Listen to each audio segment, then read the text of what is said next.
Greetings, y'all. Good evening. Happy Friday. It's the Friday edition of Burn It Down with Kim Brown. It's the place where we set oppression ablaze. I hope you guys are doing well on this last day of May 2024. Big up to the Geminis. Happy birthday, Geminis. It's Gemini season.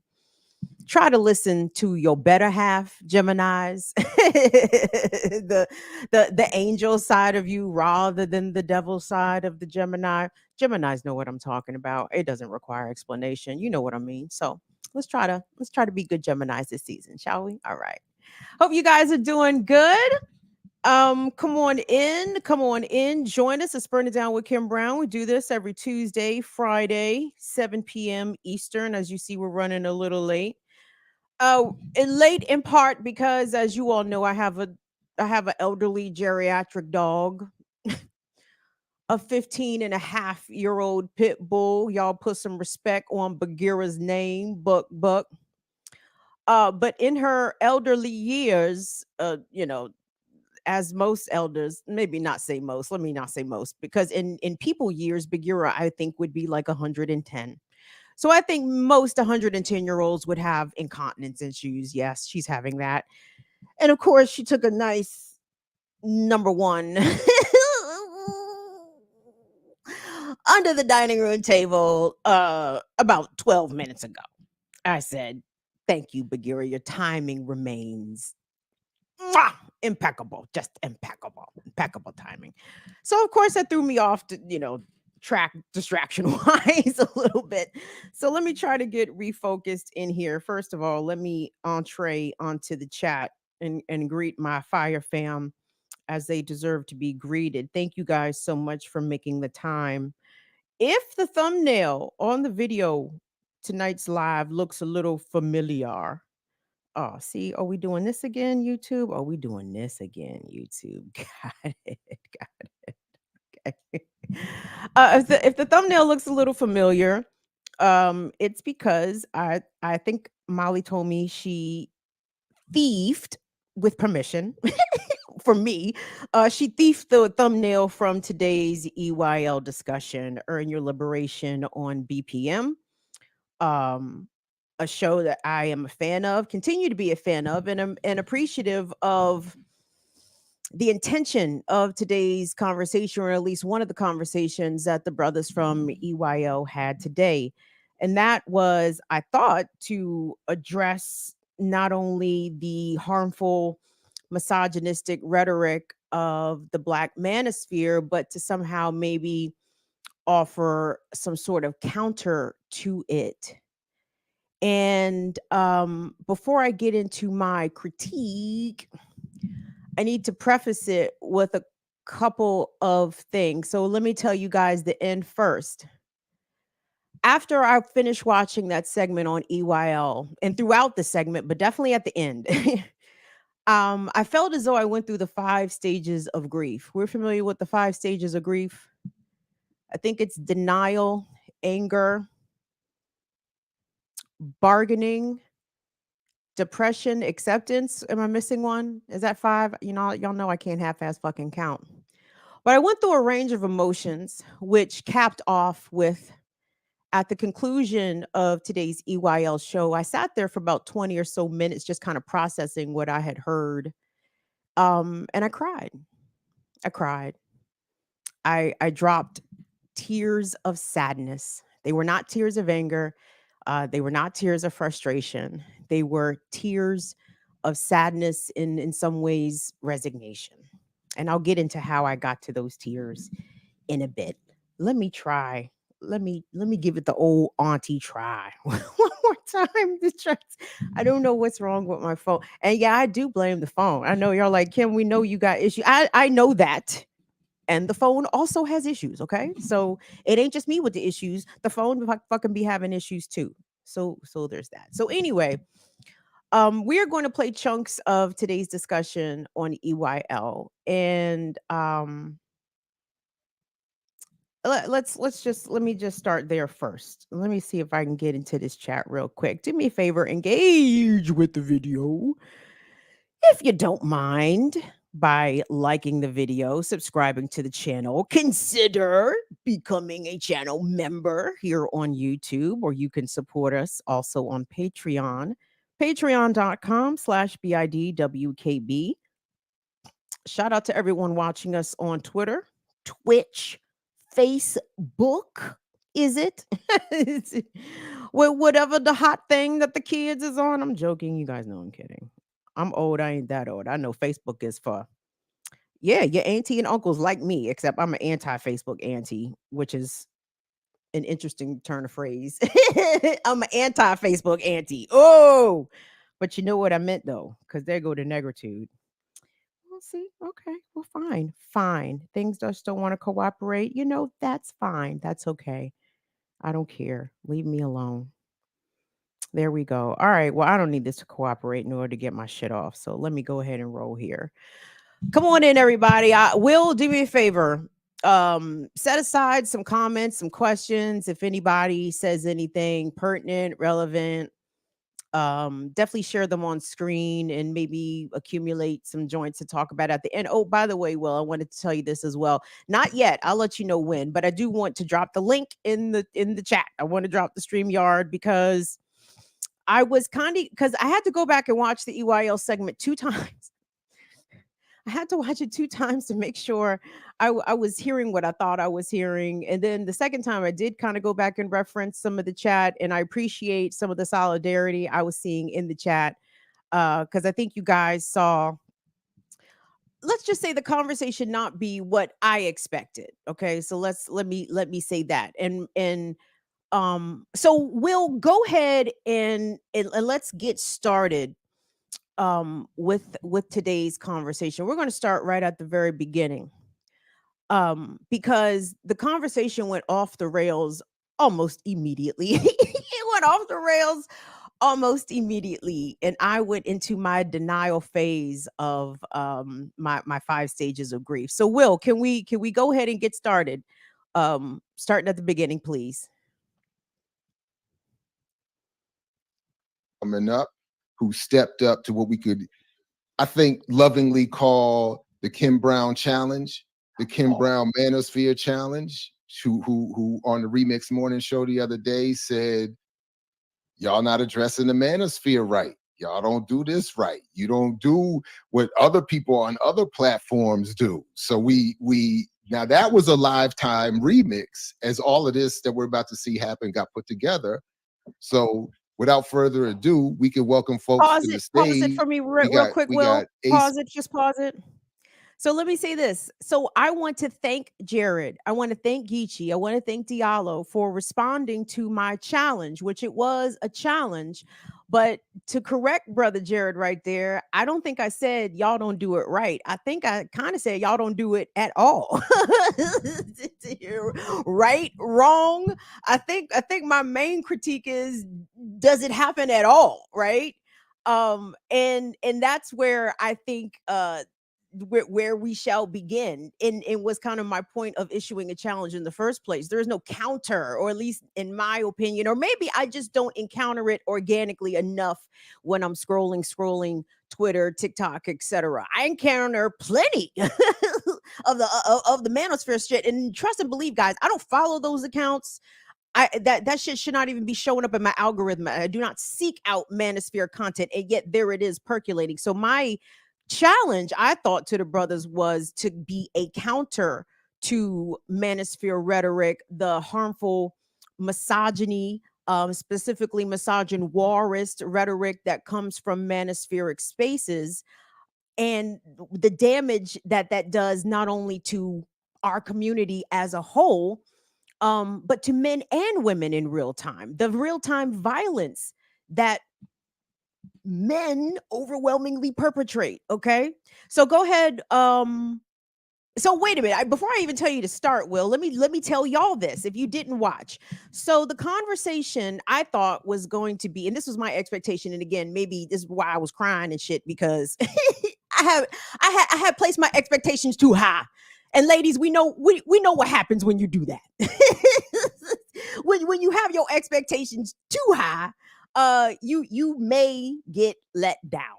So I thought, like I said, what the conversations was going to be grounded in. For the next 20 minutes, what the gentleman proceeded to do was discuss portions of FD Signifier's video. Now, this is my issue, I think, with the whole grounding and framing of this conversation. And when I talk, or when we generally talk about the way a counter to the manosphere narrative, how these conversations are framed and grounded, this one started off bad. It started off really poor because the questions that were asked didn't pertain to manosphere specifically.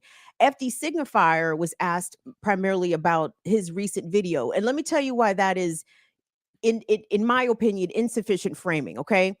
I don't know FD Signifier. His content also does not come up organically for me in my algorithm. I have never heard of FD Signifier prior to BPM. That's the only way I know of him and have any inkling of him or what it is that he does. So I think the baseline assumption from the EYA host that everybody knows who FD is and knows the basis of his work, and had even watched this video that was referenced to throughout the discussion, I think was a big no-no. I think that helped to derail even before it got out of the station. It helped to derail the conversation before we even got started, because I'm in the chat, or not in the chat, but I'm watching live in real time. Like, what?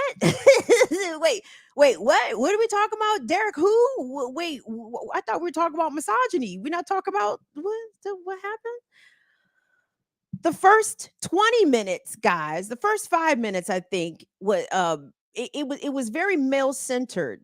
FD was asked questions about himself. How come he's not on the Breakfast Club? How come, what's going on? And in a weird way, he tried to blame Olay for burning down the spot before he ever got an opportunity, which, again, I'm not mad at the brother. I just thought that was interesting when we're trying to have a conversation about manosphere, which to me almost equals misogyny. And it was kind of an odd, not intentional. I didn't take it as malicious, but it was a dig at Olay. Like, well, yeah, I'd like to get on the Breakfast Club, but that sister was so sharp and cut niggas' throats. I don't know. I was like, okay. Okay. So it was a lot of male-centered conversation about about shit that I didn't think was germane to, I thought, the original spirit of the conversation was supposed to be. And then after that, Jared admittedly, said, well, let me ask a question about Dr. King and reparations before we get into the serious stuff. Okay. Again, another sort of male centered portion of his video, FD's video, that I had no clue, inkling, didn't know anything much about his video.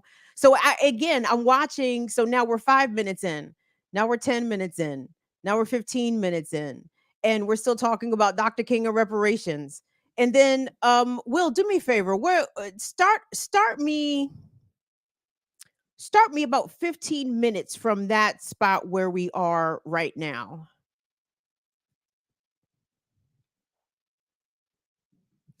I had time codes, by the way, everybody. I was listening and taking screenshots of my phone, except I had the stupid video description up. So when the video description is up, the time codes don't show. Of course, I was furious at myself here. But yeah, let's see where we are 15 minutes in here, Will. In fact, I think that's how me and Dr. Ball connected. My first Drake video a couple of years ago. Well, you're trying to say something about light skin and Ball and Drake. Oh man, I got about biracial Jewish men with. That's what you need to do. You gotta. That's what I'm saying. This is. I never made that connection, Dr. Bob. You got. Oh my God! I've been trying to make the distinction for years. For years, I've been people. Anyway, I could go on for days. And I don't have a problem with this man banter. We all gathered here today. Okay, here we go. So, Brother FD put out this hit job. Is it a hit job? No, I don't know. No, I don't. Because like it started out as something different, and then when I realized dude was still making content, it started becoming a hit job. But then as I started watching his content more, I was like, So I again, don't really Will, want to. hit pause for me. That's not really my. So again, I don't know what in the fuck these niggas is talking about. What y'all talking about? A hit job on who? Who is this person? I kind of had issue with the way the conversation was being guided because again, for those who had no knowledge or awareness of FD Signifier, his platform, his content, the nature of his content, or even more specifically this video, I felt very lost in the sauce. And I felt as though like the conversation, or at least the intended spirit of the conversation was being ignored. We weren't getting to the meat of the shit. Why not? Will advance me about let's say another 4 to 5 minutes if we could.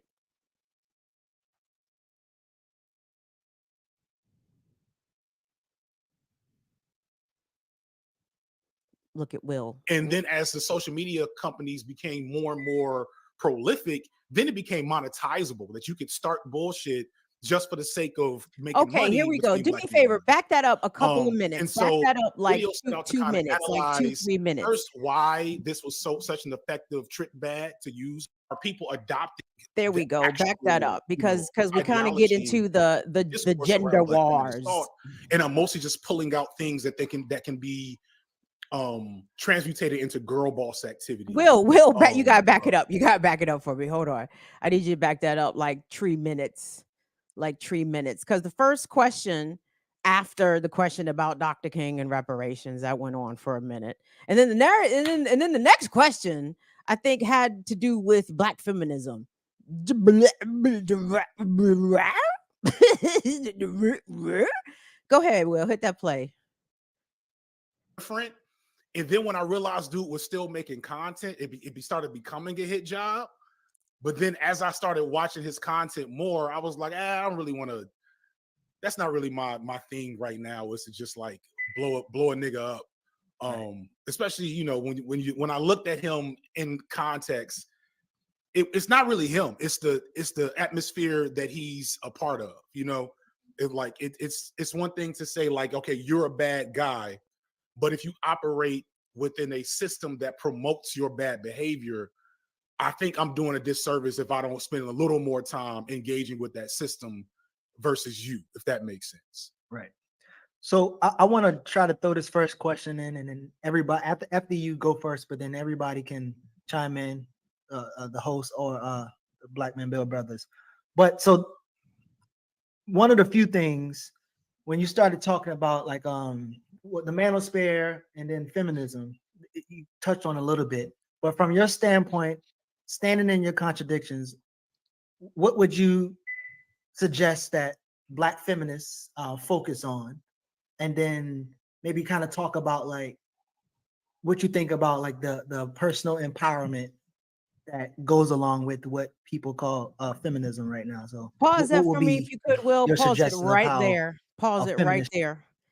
So in the midst of my 5 stages of grief, I had transitioned from denial at this point because here we are 15, maybe almost 20 minutes in the conversation. The word misogyny hasn't even been brought up, not once, not a single, not once. Which tells me a lot of things. It tells me that it's not really viewed as a problem. It's not really viewed as the lead off to a discussion about the manosphere and its innate misogyny and misogynoir. No, we have to talk about the mandem first. We got to talk about why this brother's not on the Breakfast Club. We got to talk about Dr. King and reparations. And now we got to talk about Black feminists.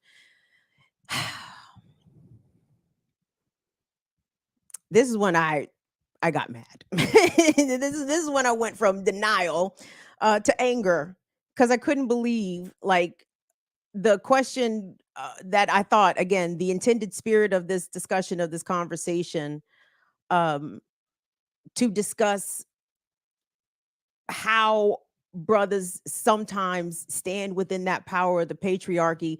And believe me, the power of the patriarchy also involves not having to talk about misogyny, not having to talk about gender-based violence, not having to talk about the ways in which life specifically as Black women is hard and sometimes made harder by some brothers. I hate to have to put all these fucking caveats out because you know how much I hate that, but I'm gonna do it in the spirit of, trying to be on the up and up here. So when the first question is about what these bitches doing,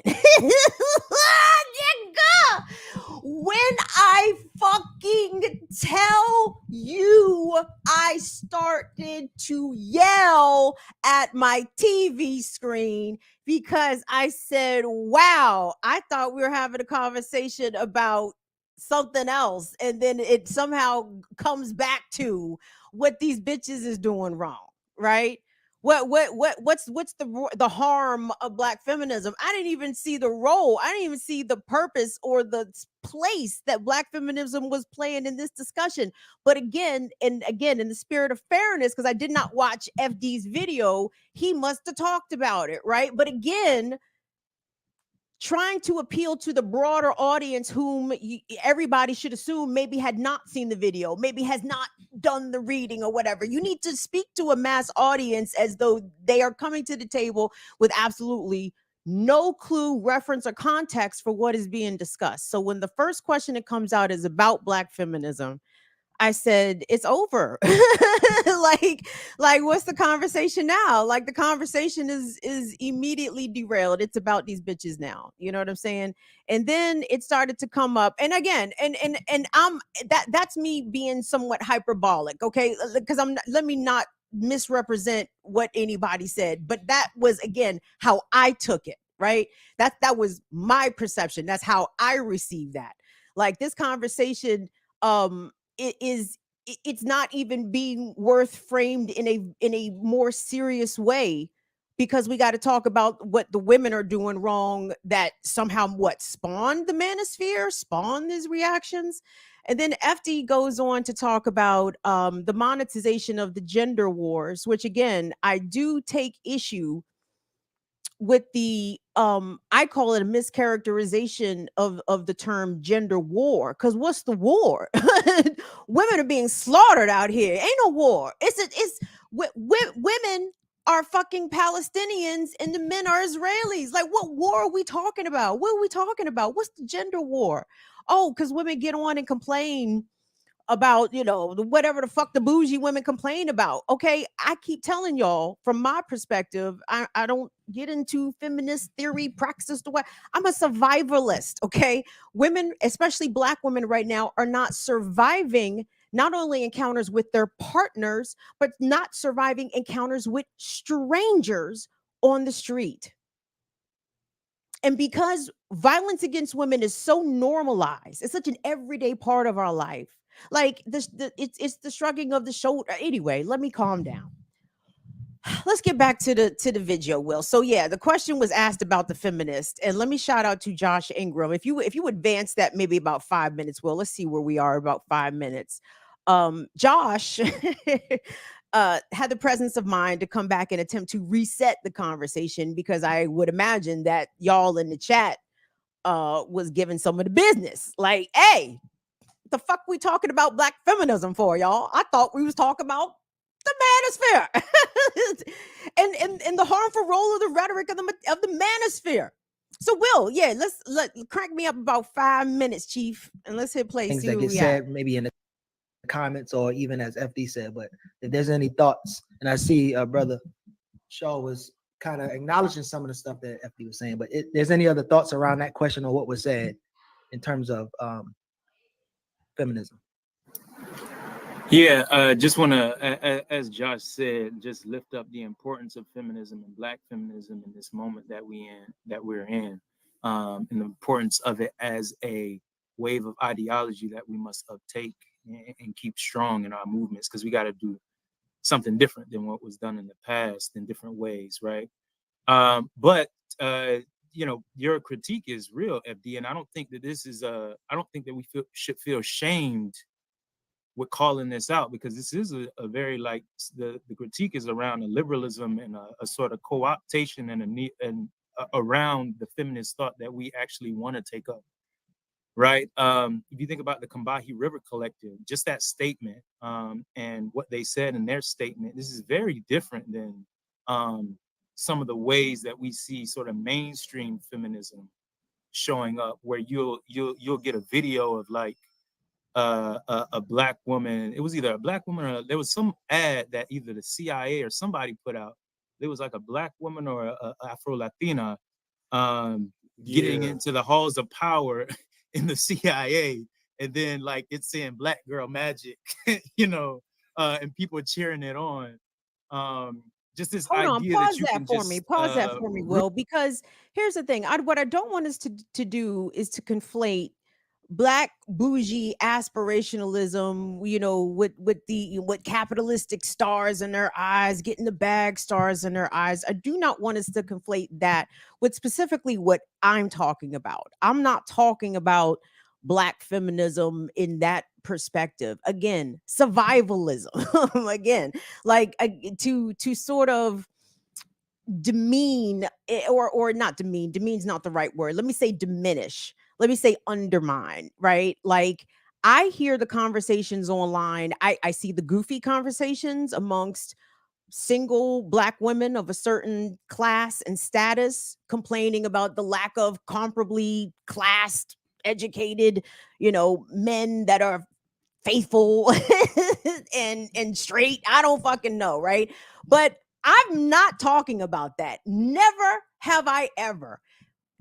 Fire fam, if there's anybody, and I'm not in the chat, by the way, if there's anybody in the fucking chat that is making any accusations of me doing that version of the quote gender wars, kindly correct these motherfuckers, because y'all know I don't engage with that shit. I don't give a fuck about $200 dates. I don't give a fuck if these about body count and all that other shit. That shit is noise to me. That shit is nonsense. Okay, when black women are being murdered out here, miss me with the dating discussion. Okay, like, and also miss me with this, class aspirationalist, I'm a girl boss. That's never been my shtick. That's never been my rhetoric. And I'm not saying that any of these brothers said that about me specifically. But again, if this was the conversation I thought inspired by my challenge, this shit was way, way, way, way, way, way far away from that. So hold on, run me up about another 5 minutes, Will, because I do want to come back to that brother specifically. That brother said a couple things that I have some questions about, but let's run up about 5 minutes. We'll see where we at. My apologies in advance, guys, for not having this a little bit more cleaner with my time codes.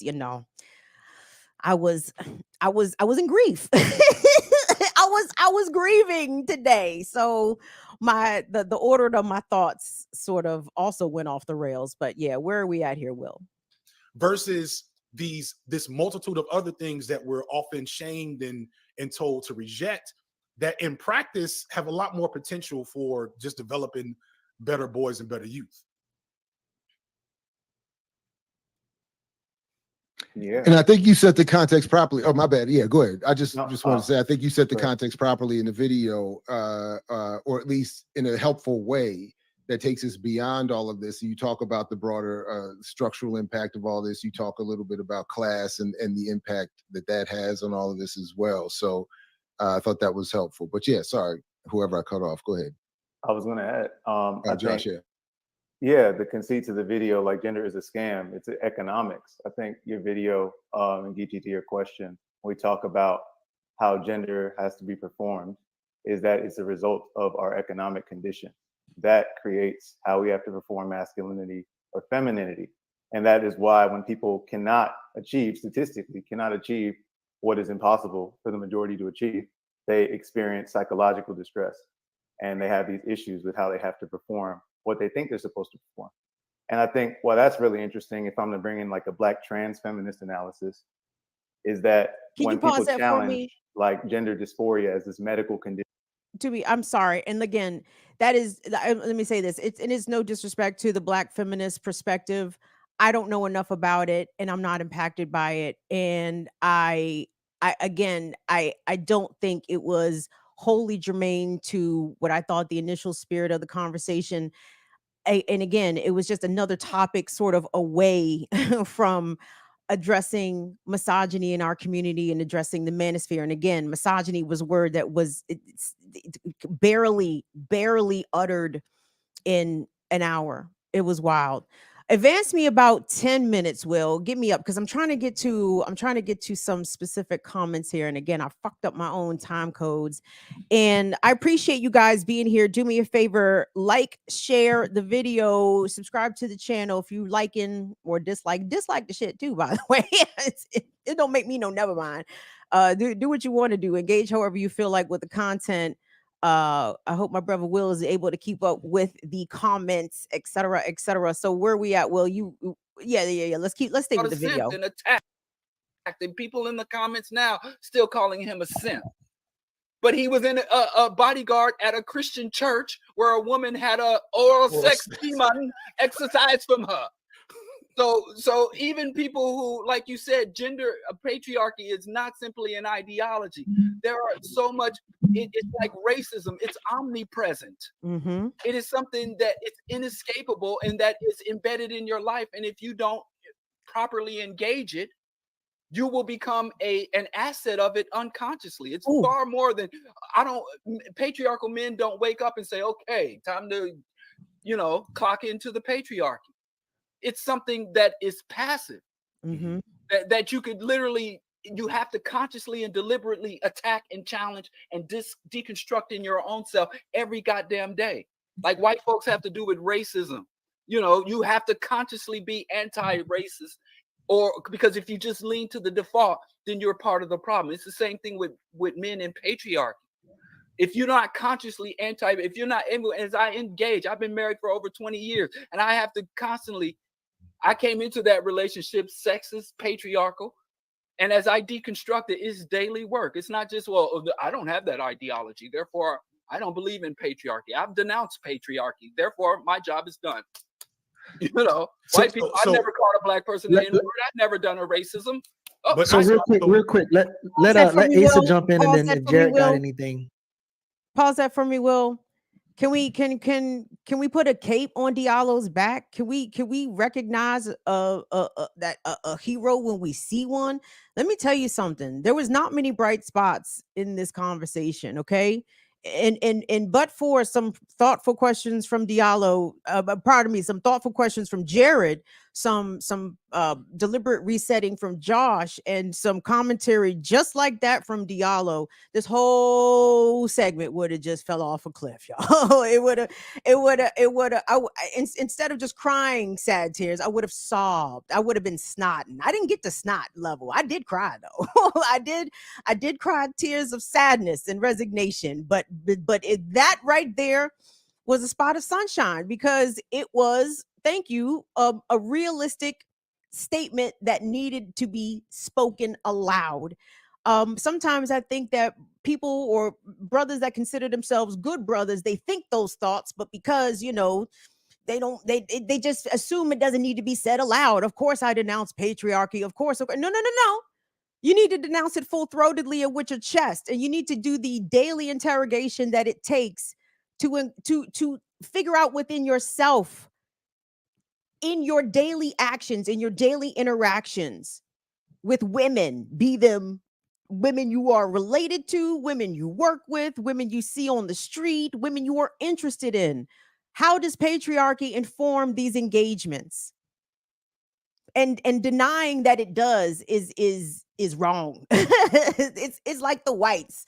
When the whites say, "Oh, I don't see color," when men be like, "Oh, of course, of course I respect women." No. Just like I don't believe the whites when they say that they don't see color. I absolutely do not believe white people. When men just say very casual, "Oh yeah, I respect women." No. That to me deserves a little bit more interrogation. And I appreciate Diallo putting it into the context of the way that white people need to deprogram themselves daily from racism. Men need to do the same constant unlearning and undoing and deprogramming of themselves, for mostly when it comes to patriarchy and misogyny, guys. Just because someone labels themselves, and this again, this is not a shot at anybody. This is just a fucking real ass statement. Just because you say you're a revolutionary does not mean that you are not a misogynist. Okay, trust me, I was sired by a revolutionary organizer who hated women. Okay, so I don't have to imagine or speculate whether or not these two things can coexist at the same time. I've seen it with my own eyes. I've experienced it. I've lived it. Okay, and not just in that way, in other ways. But again, where should we go next? Scoop me up, because I said Diallo dropped the bar right there. Give that man a cape because he helped to save. he helped to save that train that fell off the rails. So run me up about 5 minutes. Let's see where we at right there, because like I said, there was a couple of things said here that I almost melted down when I heard them. But go ahead. Soldiers and members that have some fucked up shit going on in their head that they haven't been able to really Okay, deal do me a with. favor. Run me back they're about 2 valuable. minutes. I want to start at the beginning, I think, of this brother's answer. Because he gave two similar answers like this, where I think this was the gentleman from Black Man Build. Again, let me say this also, that I support any and all work that helps to heal our people, that helps to politically educate our people, that helps to organize our people. But if we're working with men specifically, and we're not addressing misogyny directly head on, I wonder then what are we talking about? But I'll get to that. So like I said, he gave two such answers where he discussed the men's circles and the ways in which the men are able to come together and be vulnerable and share their feelings and share their experiences, again, which I think is valuable. But I'm not sure if he says what I want to highlight here. But let's go ahead and hit play, Will. Relationship. Another brother was ending a long-term relationship. Another brother was getting a divorce. So we were like, what the hell do we need in this moment to help us feel all right and continue to do this work? And we landed on men's circles. So we started running men's circles in Miami, just to bring brothers together and have good conversations. And it's been 4 years now, and we have brothers that have never stopped coming to those men's circles. They come every 2 weeks. We have new brothers that come in every 2 weeks, and we have conversations around what it means to be a man, what does legacy mean. We have some political conversations, but mainly our questions are around not what do you think about this thing that's happened, but how do you feel about it? And we've had brothers transform in a whole bunch of different ways. And of course, Black Men Build is a political organization. So from our men's circles, which is our chief sort of recruitment vehicle, we move brothers into political organization. So you've come to this men's circle X amount of times, come to this service event. You've come to this men's circle X amount of times, come to this PE session. And eventually we build trust with brothers to move them into political organization. But this healing and long-term work around patriarchy and challenging brothers in our men's circle is just a tough everyday thing, right? Because we do have some brothers that will come to a men's circle and never miss one and be challenged and are still just, it's been 2 or 3 years, but them brothers won't let the shit go. But these are good brothers that will do service, serve the people. They'll even come out for LGBTQ protests or LGBTQ sort of service initiatives, but they just won't let go that ideology, right? So it's been a struggle around how do we try to move brothers to a different ideology and get them to continue to challenge patriarchy, but how do we also not let go of our soldiers and members that have some fucked up shit going on in their head that they haven't been able to really deal with, but they're valuable and they shouldn't be lost and let go of. So I just say all that to say, man, men's circle is an everyday thing. And to agree with Diallo that it's a constant thing. But men's circles, I do think, are chipping away at that. And I don't think it's going to, get rid of everything. But I do think that every man should be a part of a men's circle in some sort of way to consistently challenge that shit that's in your mind. Jared, do you want to share something? And I apologize for being a bad moderator.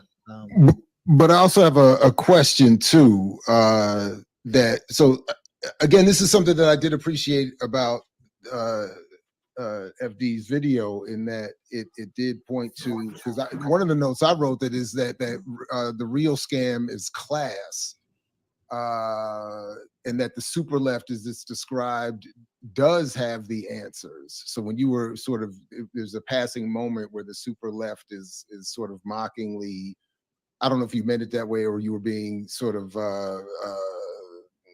I'm sarcastic. Yeah, tongue in cheek. Right. But there are answers in that, because I think I do think that ideology is born of material conditions, so that without this right setting, none of this stuff is not happening. But I am curious about in these men's circles, to what extent is because this is what came up on the remix. You know, Kim was challenging us a little bit on, is how honest we are when men gather around our experience with as perpetrators or witnesses to male violence against women, and that for all that Tommy Curry's work notwithstanding, to the best I understand it, at least, there is this, and FD makes the point in the video that if I remember correctly, that maybe you don't, where women may end up doing better in certain sectors of the economy, Black women than Black men, there is still the prevailing issue of Black male violence against Black women, as opposed to the opposite, and male violence in general against women. So I'm wondering, to what extent in these men's circles do men talk openly about being perpetrators of violence against women, or do they share suffering violence from women? And then how is that dealt with in these circles, both in terms of people confessing their own involvement in that or witnessing that behavior? Great question. Yeah, our men's circles get real deep, man. They get real deep in a lot of different ways. You know, only men can be there, and we make sure folks have a certain level of confidentiality where you take the lessons and leave the sort of content of the stuff that you heard, which is, yeah, I mean, I couldn't tell you how many times brothers in there are crying about things that they've done, or like brothers have dug deep around a challenge around somebody. And we've heard some really horrific things that people have done, and that they're trying to work through. And what we do is we usually hold that brother through that and continue to support him. And if he needs some real help, we do have resources around therapy and different things of that nature to help that Pause it brother for get me. some Pause it for me deeper right there, sort of. Will. So when I heard that part of the discussion, it literally sent a chill down my spine. I think I shuddered. I think I actually had a physical reaction. Again, not to take away from the spirit, the intention, the well-intentioned helping, healing goal of the men's circle. But when I hear a man say that other men have confessed doing, quote, horrific things, my mind goes a lot of places, okay? Because I know how hard it is sometimes for men to describe other men's behavior as horrific. So to hear another man describe other men's confessions as horrific, none of us need to lack imagination as to what all that could entail. And when the brother says that, you know, and after these brothers make these kinds of confessions or admissions, you know, we hold that brother, we support him. Are we asking the brothers, are they still continuing to do this harm? While they're giving their confessions about their horrific things and they're weeping, crying about the people that they've harmed, are we checking on the people that they've harmed? Or are we just holding these harmful brothers while they weep? Because if we're not addressing the harm and trying to console the perpetrators and the instigators, of this harm and violence, what are we doing? What are we doing? If the goal is to check on the community at large by trying to grasp and get a hold of our brothers and make them feel safe and make them available for healing and for vulnerability, where does the position of recompense or accountability come up? Or again, even checking on whether or not the people that they've admitted to harming, whether or not they are still in the process of being harmed. See, this is, I think, where our brothers have some blind spots, to use an apt phrase here. Because I don't know, ain't y'all used to game being run on y'all by dudes? Like, that don't sound like game to you? You've never had a man do something horrific and atrocious and then break down weeping in front of you, because that's, again, to make him the victim, to make you feel sorry for him, even though he's the villain, he's the monster. Like, niggas don't recognize when game is being run, but we're not going to check on the people that he's admitting to harming. That scared the shit out of me.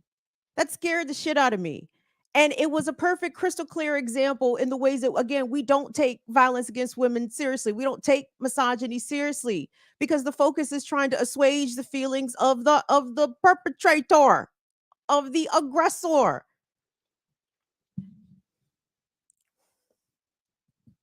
We don't have to ask how men are able, or rather, again, when I say men, I mean the harmful brothers, and I'm not gonna make these caveats that much often because I hate doing it. But when we talk about how are these men able to continue to harm, how did he have 3 victims, 5 victims, 50 victims, for shit like that? Because they have people in the community that are willing to cover for them, to make it all right, to help get them help. What about their victims? Don't ask how people are able to do harm for long periods of time. You see it. And again, that's not to besmirch the spirit of the work of the organization. Again, I believe they mean well. But when you don't prioritize the safety of women or children in the community as a whole, you will end up providing cover and safe spaces for abusers, rapists, and harmful folks and predators.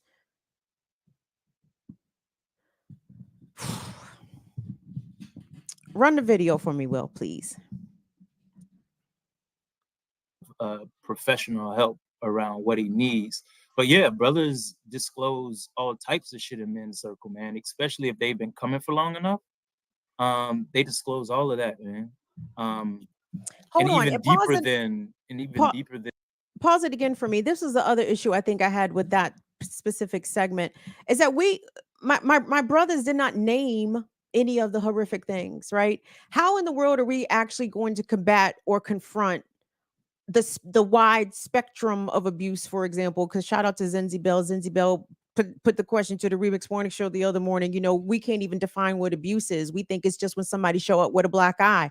No, there's a long spectrum and continuum of what abuse is. And when the brother is saying that, brothers come in there and confess horrific things, he can't even name it, can't even be specific about it. And there was a really lack of specificity around the kind of political education. And again, I could go look the shit up very easily. You know what I'm saying? But I was hoping that, since the brother was there presenting his organization, that he would kind of be a little bit more specific, especially considering that we're talking about issues surrounding patriarchy and how men and women deal and treat with each other, but more specifically how men treat women in the course of this conversation. And none of that was specific. I didn't hear how any of his political education or the political education of that organization helps to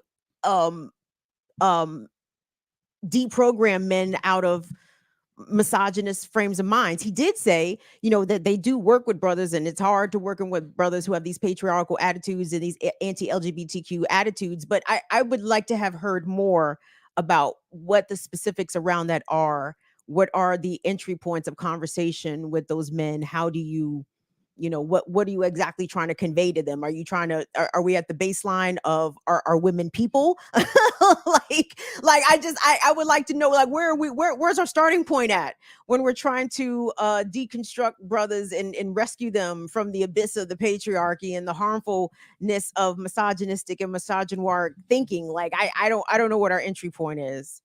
So Will, do me a favor, drop the link drop the link in the chat, and we'll let the folks them get on here. I'm trying to think, was there other points in the conversation that I took issue with? Just slights, not personal slights at all, but I think when the conversation regarding it got brought up, the social media debate, the man versus bear debate, when women were asked if walking alone in the woods, would you feel more or less safe encountering a man or a bear? And of course, women chose the bear, of course. And the manosphere felt some way about it, and they responded.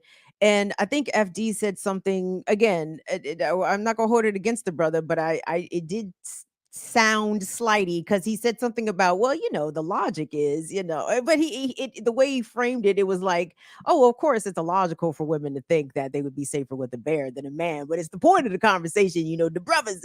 And I'm like, for one, it's not illogical. It's not illogical at all. And shout out to the women who are woods women and who gave numerous examples of encounters with both bears and strange men in the woods, and why they absolutely would have preferred to interact and engage with the bear in the woods than the strange random man in the woods, right? It's anyway. I'd be curious. I think, where are we at time wise? Where are we at here? Okay, we over an hour. We're at 8:04. All right, that's cool. I'm gonna open it up. I'm gonna open. And again, y'all may not even got nothing to say. But let me say this. So let me tell you. Okay, let me finish out my 5 stages of grief. Okay, so I was in denial that it took 20 minutes to even attempt to get to the conversation, because I'm like, this isn't happening. Like we're actually not hitting 3 different topics before we get to the topic. I was in denial about that. I said, no, my brothers are not avoiding this. No, they're not avoiding it. I was in denial. And then when the question about Black feminism got asked, and then I got angry. then I got angry. Then I started bargaining, because I said, look, Diallo coming true to try to save him. You know what I'm saying? He gonna put everybody on his back and save the whole junk. So we bargaining. And then I got a little depressed. And then finally we came to acceptance. Let me tell you how I came to acceptance. What is it that I'm accepting? Well, through my tears, because I cried twice. The first time after the video wrapped, and again, I sat there for about 20 minutes. It was a little bit after noon. I said, okay, let me get rolling. I got to finish putting my show together. I want to talk about this and Trump and whatever the fuck. All right.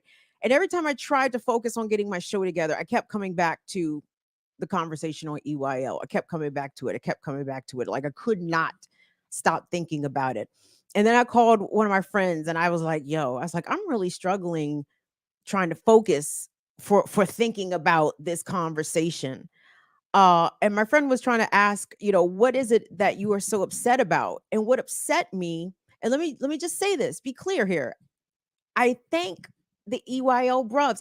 Because I believe wholeheartedly, honestly, sincerely, genuinely, you guys came to the conversation with good intentions. You did. You tried to answer the call, and you tried to come to the conversation with good intentions. I will absolutely acknowledge and respect and be appreciative of the attempt.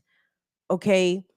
But when I listened to what we heard, and the questions that were being asked, and the lack of questions kind of that were being asked, and the way we didn't really get to the meat of what I thought the intended topic was, I cried, because I realized that we are not getting free.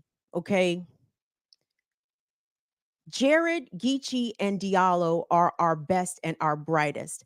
I say that sincerely, no sarcasm, with genuineness in my heart. No facetiousness, no sideways shit. I mean that.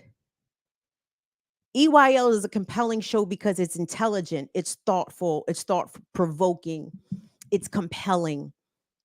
It plants seeds. I have ameliorated some of the positions on some issues, you know, through listening to their debates and conversations and discussions. They are the best and the brightest. They really are. Okay.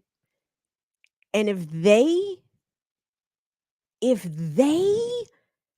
can't have this conversation almost at all, I cried. I wept. I said, that's it. That's it. Like, and again, let me let me try to center. Let me be fair here, because again, this is the first attempt, I think, at such a conversation. So let me acknowledge it as that perhaps this first attempt was clumsy, it was awkward. You know, it I hope, you know, we will review and reset and try again and do better. So let me acknowledge that. But I was sad. I wasn't angry. I wasn't frustrated. I was depressed and sad. I said, because we can't even discuss misogyny.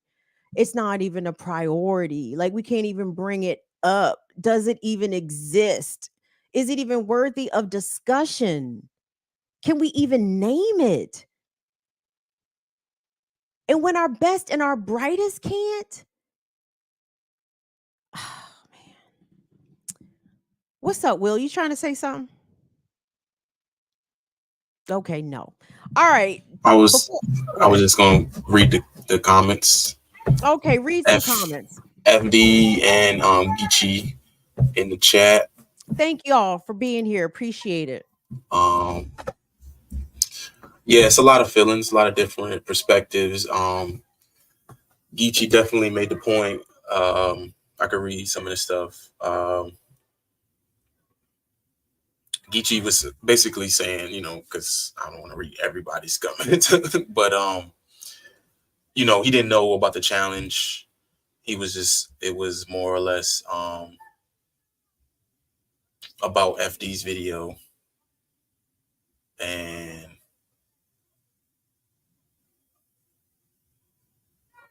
yeah, he didn't even know anything about the challenge, and it was like Jerry was the only one on that.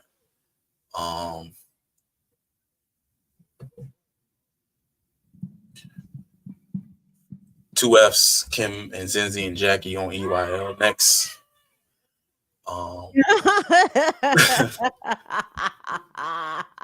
Yep. Freddie, always choosing violence. Why you want to choose violence, Freddie? Yep. Not Zay said, I wish Kim was there to facilitate. Sugar Shan says, some men don't take off the blinders unless it's something that happened to them or someone personally they love.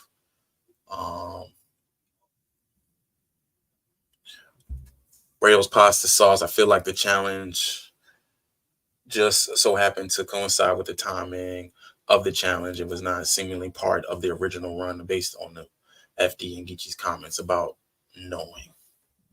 And listen, I think FD2 commented, he said, we actually agree there. My whole point was that we can't logic that issue. Also, I did put the link in the chat. So I appreciate it, Will. And thank you everybody for your comments. Thank you, Geechee. Oh, Franny's up too. Oh, Franny's up. Okay, hold Franny for 1 second. Let me just make this point real quick. Thank you. I appreciate y'all watching. I appreciate y'all's comments. And again, you know, everybody wasn't aware of the parameters of the assignment, and I will take everybody at their word about that. So that's fine. One other thing that was brought up in the segment that I just wanted to highlight here for a minute, and Will, get that TMZ video queued up for me if you could, because all of this originally spiraled out of, you know, the conversations surrounding Diddy and how we can sort of zoom in on how there are harmful individuals from in all walks of life, from all socioeconomic backgrounds. Diddy is the extreme end of wealth, status, privilege. Well, I guess as extreme as he can be as a black man in America, but still, you know, we're looking at the extreme end of what this abuse can look like when we're talking about Diddy, and then how this looks very much at a regular ass normal working people, poor people level with rates of abuse, especially intimate partner violence, gender-based violence, being sincere and being not sincere, but being a sincerely serious issue. So so when I express grief grief at seemingly the challenges that our brothers face when even trying to broach these conversations, when even attempting to have these conversations, you guys know my guilty viewing pleasure is TMZ Live, okay? And there's been rightful legitimate critique about why are we celebrity chasing in order to have discussions around these conversations. I think that's legitimate, but what the celebrity discussion elicits from our regular people can be very revealing and very telling, and it demonstrates who we need to reach and why. So on TMZ Live, they get the pulse of the quote regular person. They have regular people Skype in and give their perspectives of the day's daily story. And on this particular day, they were talking about Diddy, and I can't remember, was it the alleged convening of a grand jury or some fucking thing? I don't know. So they asked this dude. So they came, all right, what do you think about this? And this is the dude that they came to. And just a disclaimer, I shot this on my phone. This is not, it's not a YouTube link. I had to shoot this on my phone and upload the clip and send it to Will because I don't think I couldn't find it online. But this guy's comment, I think, is exactly why we need to be having these conversations in the open a lot more frequently and a lot more directly, because it is a lot of people's lived experiences. And let me stop prefacing. We'll go ahead and play the video. Okay, what else do you guys want to talk about? Hey guys, Stephen Daniels, Kokomo, Indiana, about P. Diddy. It's unfortunate for all parties that's involved, but we need to reserve judgment until all the facts come out. What's unfortunate is that every time I turn around, someone is indicting our black celebrities, and black Twitter is going ham on it, man. So we need to sit back and chill. Let's not applaud them taking away our black celebrities. I'm so sick of it. I hear you, but I think part of the reason people are the Cassie video, I mean, that had to have an impact on you, right? Yeah, that happens though. That happens in life, man. Like, don't act like people ain't put their hands on a woman before. It happens in life, man. You know what I'm saying? We just can't say that this dude is the international pimp when he's a star and a music mogul, man. Let's not say that he's out pimping women now. This is crazy. They're trying to assassinate his character. Not only that, they're trying to take him down and put him in prison. Every year there's another black celebrity is going down by the hands of the federal people. And I'm just sick of it. He had my support until he gets proven guilty. Happens. All right. Wow. That is okay. Honestly. Ooh. Now, guys, I'm not playing that video. That, to me, does this man represent most men's opinions when they're talking about the situation with Diddy and Cassie? No, I don't think so. I don't think it represents most men, but I know that dude. I probably know about 3 or 4 of them dudes, to be honest. And if we're honest with ourselves, those who are in community with black folks, yeah, you might know a few of them dudes. And to be clear, I don't mean I know him today. I mean, have I known men with that attitude over my lifetime at Big 45? You goddamn right. Okay. And that man also at his big age in the year 2024, when asked, weren't you moved by the violent video of Diddy kicking and beating Cassie? My man didn't blink. He said, that's life. Shit happens. That's life. Who amongst us has not had to put hands on their old lady? That is not an uncommon sentiment. And unfortunately, if that is how that brother was willing to speak on national television, oh, imagine being his child's mother. Imagine being his girlfriend. Imagine being his wife. Shit happens. Hey, who amongst us haven't had to put hands on their old lady? Let's go to the phones. Will, I heard my girl 2Fs is in the motherfucking building. Franny Francais. Also, FD and FD himself, shout out, and Vesper X too. They in the chat, ready to go. Okay, well, who's first? My man. All right. Who's first? Am I? Oh my God, am I on? Oh, it's Franny Francais. Stop it. Hi. How beautiful. Hi, you're beautiful. You're beautiful. No, you're beautiful. We both are. Hey, Gorgeous. so great to see you. Hi, I was away Franny. for a bit, but now I'm back. We have missed you, by the way. You've been missed. It was all good, but a long story. Just a lot of traveling, different relatives and friends, and you just don't have your regular things that you do when you're traveling. And so now I'm back home, and I'm here, and I miss you too. Well, I appreciate you, Franny. So let me get your comments since we got some folks lined up. So tell Do me it. Well, what's I got going some on. points. I wrote them down because sometimes I forget. So Because you're a stoner. Duh. Yeah. Of course. actually, I'm a little stoned right now, which I hesitated to call in, but fuck it. Let's just burn it down, Kimbra.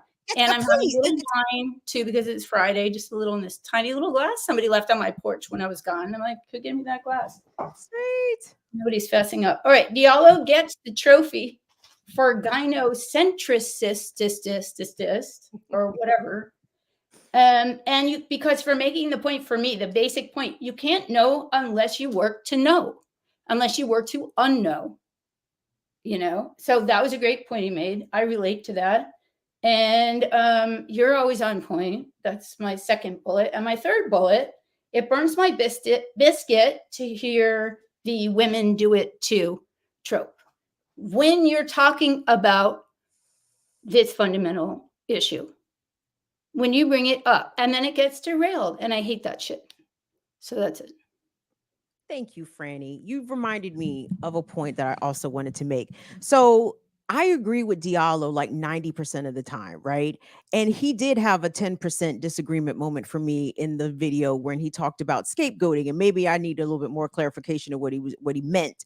But how I heard it was, when we do this scapegoating, and I took it to mean, women scapegoat men as, being dangerous or whatever. Like, I don't think it's scapegoating if it's true, right? Like, so when we condemn the United States for being the world's leading terrorist state, state sponsor of terror, when we as people on the so-called left say that, like, are we scapegoating the US? How come we're not talking about Australia and the global terror? Well, You understand what I'm saying? Like, yeah, I yes, guess I took it a different way, actually. I ooh, thought do he was tell. saying that, and I wanted to hear more about it. And he touched on it again, but not really. But I thought what he was saying was that women are scapegoated. That's what I thought I heard. But, I was doing something else. It was the morning. It's Friday. I was like, I don't know, flossing. I mean, I wasn't 100% there. Franny, you get up mad early to support BPM content, and we I love do. you for that. Sometimes I'm doing yoga and I'll be doing like downward dog. I'm like, okay, wait, I have to come out to yeah. That's impressive because I could A lot never. to say. All right. Well, I'm so glad to see you. And I'm sorry you cried. And I wanted to say that too, because Oh, thank you, Franny. And they were sincere tears. They weren't like I get it. I mean, the only word I can use to describe it was heart. My heart was literally broken. I was sad. I was very sad. So I appreciate, thank you for saying that. I appreciate that. All right, Kim. Well, love you. I just Love you. lost my voice when I said love you. Because why? Because I'm being vulnerable. No, I do love you. All right. Thank you, Franny, See for all you you again. do. See Thank you you. again. Thank How you, baby. We'll take you off, baby. Thank you for all your support, Franny. Appreciate you calling in. I know we've got folks lined up, so and I appreciate Franny saying that she interpreted what Diallo said differently. So again, I mean, shit could be left up to interpretation, misinterpretation again. And I'm here for correction. If I'm never here to misrepresent anybody in order to score fucking points. Blah, blah, I got these niggas. Blah. Like that's not me. If I got the shit wrong, you can tell me and I'll receive it. You know, contrary to what people think, I'm reasonable out this motherfucker. I just cuss a lot, and I'm not here for nobody's shit. I'm not here for man shit. I'm not here for white folk shit, and that's it. And I guess that's being difficult. That's how you be difficult anyway. Who's next? Will run them up. Hey, Peace. do you hear me okay? Yes. Is that FD? Yeah, and I'm in my bedroom now because I had to move studio stuff, but I'm here. Welcome. Thank you so much. I appreciate you making the time. No problem. Thank you. So first, I guess I want to apologize. I've only been checking in and out on the live for like the past hour or so. And when a couple things I heard, I was like, I need to come in and at least talk about it and clarify some things. And you're welcome to. Thank you for even wanting to clear something up. So I appreciate. Yeah. I guess the main thing I think Geechee. One thing I just heard before I signed on was Geechee was also in the chat, and he pointed out that I think, at least for me, speaking for myself, I didn't have the full understanding of the framing of the conversation going in. I thought we was kind of talking about the gender wars in my video, which is really not. If I wanted to present like a conversation about misogyny, misogynoir, that wouldn't have been the thing. I was like, yeah, that's the starting point. Although it does work for some aspects, at least of the conversation we had. Considering the framing that you had in mind, I can see why you might have shed a tear. I even text Dr. Ball, I was like, having a better understanding of the framing after the fact, considering that Geechee started me with the what do you think about black feminism question, I was like, ooh, that's an L right out the gate. That is not how I want to start. I said he trying to set this man up for I was like, let me make sure I'm just speaking to what I said in the video because I stand by it, but it wasn't really appropriate for what you were getting at. You know what I'm saying? I know. I feel you. Yes. Yeah. So it's two things I wanted to clarify. The first was about Olay, who, you know, I definitely wasn't trying to throw shade at Olay. I was actually trying to praise her in that she's done a really good and I would say important job of using her access to these mainstream platforms and resources and funneling it down the line to more and more radical or at least subversive and non-palatable to the status quo voices. And I was afraid, not because of anything she did wrong, but because of how the system and the powers that be work, that someone above Charlemagne's pay grade will be like, we can't let that happen again on our airtime. It wasn't at all trying to be like she did something wrong. I think she did exactly what she was supposed to do. And I actually pointed out, I could never have that type of performance because I don't have that type of quick wit the way she had it. So I wanted to make sure that was clear. And with the man bear thing, I think we agree. When I was saying logic, like, I don't know if I put up the air quotes, but I definitely was putting that in air quotes.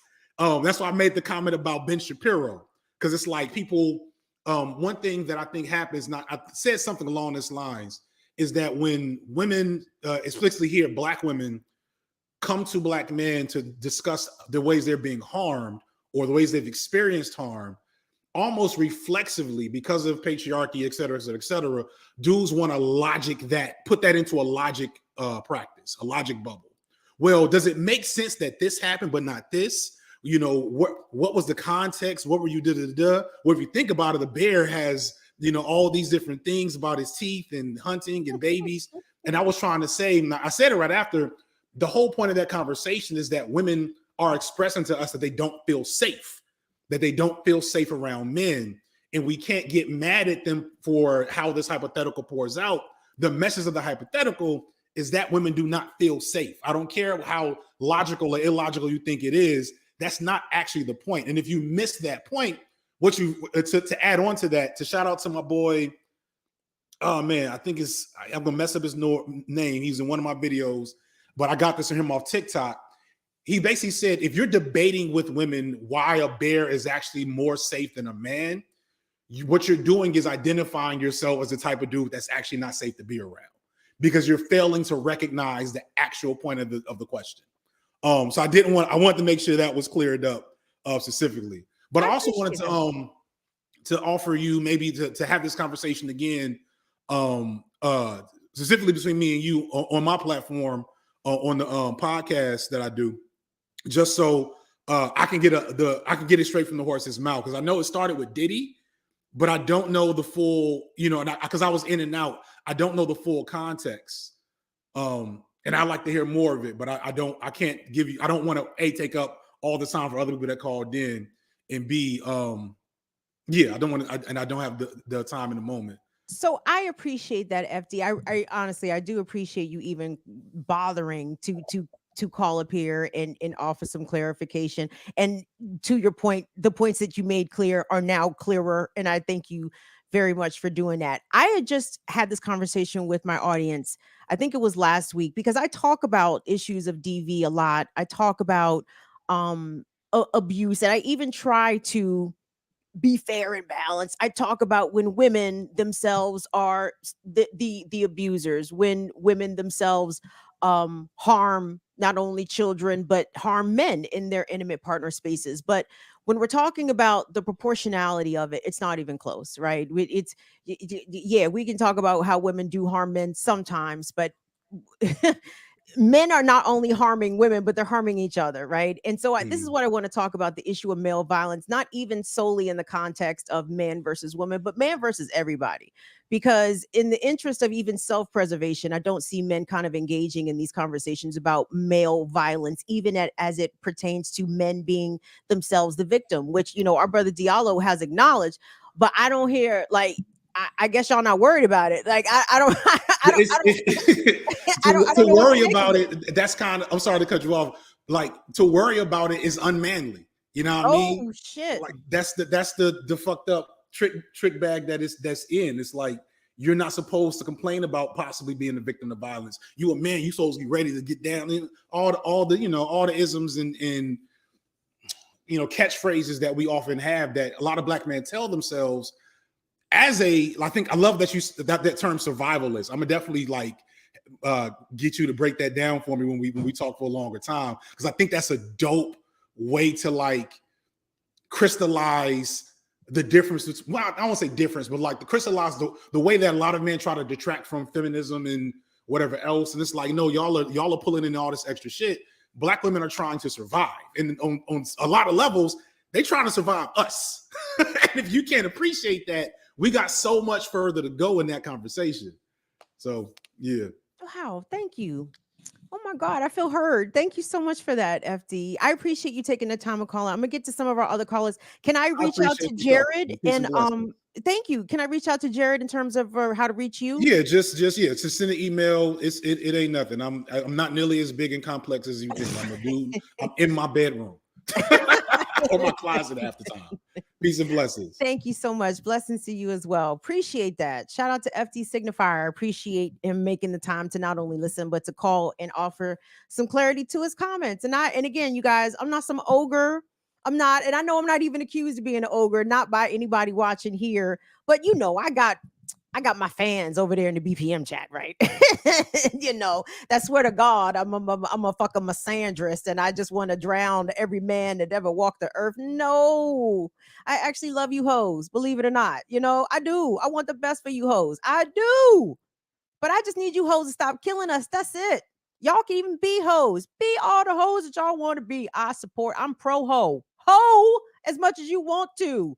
Kill and beat way less. Can we do that? Thank you so much. Who do we have next on deck, Brother Will? Hey, Kim. Was that my Hey. baby boo-boo? Hey, it's Vesper. That my baby boo-boo. That's what I said. No, I appreciate that. Yeah,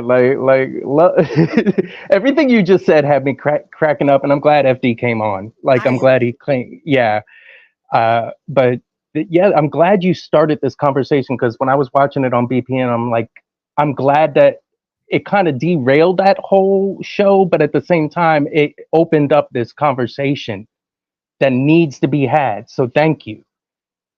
Because like FD, I mean, that is true though. A lot of men don't want to talk about it because they it's unmanly.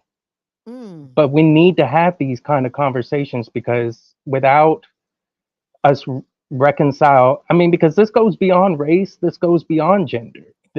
I mean, it's the society as a whole, the patriarchy as a whole, that, and I think that's, you know, I watched FD's video, and that was really, a lot of what he was saying was focused on men and women in a Black relationship, but it applied to my relationship, and I'm, you know, with a guy. You know, like there are some patriarchy going on in gay relationships too, that a lot of people don't realize. And there is violence in gay relationships because there's two men, you know, and we don't even talk about that. Like, we can't even open up the conversation to talk about the most common, like what you're talking about, right? You know, men being violent to women. And we need to have this conversation. So I just wanted to come on and thank you for opening up this dialogue, because all that was once in the dark is coming to the light, and we need to start cleaning that shit up. So thank you. Thank you, Vesper. And Vesper, to your point, to the point that you raised, and I appreciate you raising that, because even those that are not in the LGBTQ community, I have an interest in the way that intimate partner violence presents itself in that community, and what those same-sex dynamics, or even the polyamory maybe in the relationships, like how does IPV feature in those relationships, in what way? I mean, I've seen it on all sides. I've seen, you know, a friend of mine, a lesbian friend of mine, you know, and in a same-sex relationship with another woman, they were always fighting. And the thing is, she always took the masculine role because she was the dom, and she would always, you know, just try to pin her down and not lay hands on her, until finally she realized we're both women. Like, so then they both were just in fisticuffs all the fucking time before they broke up. So I've seen it on both sides, you know, and I've been in intimate relationships with guys that put hands on me, you know, and even when you were talking about it on BPM, you know, one point that kind of got lost, but it was brought up, and I'm glad you brought it up. No one else brought it up but you, which is that if women are putting hands on men, that's a big red line that you never cross. And it's the same thing. It's like, just because it's two women or two men, if anybody puts hands on anybody, that relationship is done. Should be. It's done, because there is no love there. And it happens. And the patriarchy affects all of us. You know, even in gay relationships, there's always one person that takes the masculine role and one that takes the feminine role. And then how that plays out into the relationship, and how it plays out into the relationship dynamic. And, you know, it makes the whole idea of a 50-50 split completely complicated, because now you're expecting one person to take on the more feminine roles of, you know, being that the housekeeper, or the more masculine roles of being the breadwinner, when none of that applies. I don't think honestly, you know, this whole conversation goes back to, like, none of this applies to any of us, because we are living in a world where that no longer, it never really worked for anyone, but it really doesn't work in this day and age. You know, it's like, we can't have these dynamics of that are, you know, what was it that somebody said? It was a kid that said something, and I saw it was a mother talking about her kid say something. It's like, all tradition is peer pressure from dead people. So a lot of what we're dealing with is that. That's a word. That's a word, Vesper, because, you know, a lot of people view so-called traditional gender roles, especially as it presents like in hetero dynamics. I mean, they're kind of they're regressive, right? Like, exactly. It's not advancing people's condition, first of all, and I mean, it helps to uphold old gender stereotypes about woman's work and man's work, and exactly, and it renders people, you know, sort of helpless in a way where you have, I don't fucking it's another divide and conquer tactic. It is, and it's dumb, and we need to It really is. we have to get off that. But I need to demand them to get off us, and And and each other. and each other. Jesus God, gentlemen, if we don't get a hold of the men and the boys for no other reasons than your self-preservation, aren't you scared? Yep. Aren't you And you're afraid of what some random man is going to do to you on the street? Don't you think we need to get a hold of that? Please and thank you. I personally would feel safer running into a bear in the middle of the woods Nigga, what? than running into a random strange guy. Me tell you. Let me tell you, I'm gonna tell you this story real quick and I'm gonna let you go. So 2 years in a row, 2 springs in a row, there have been bear sightings near where I live. I live 1 mile from Washington, D.C. Okay. There has been a bear 1 mile from where I live, and then 1 mile going into the city. Okay. Bear Mhm. in DC, a bear, a whole ass fucking bear. Okay.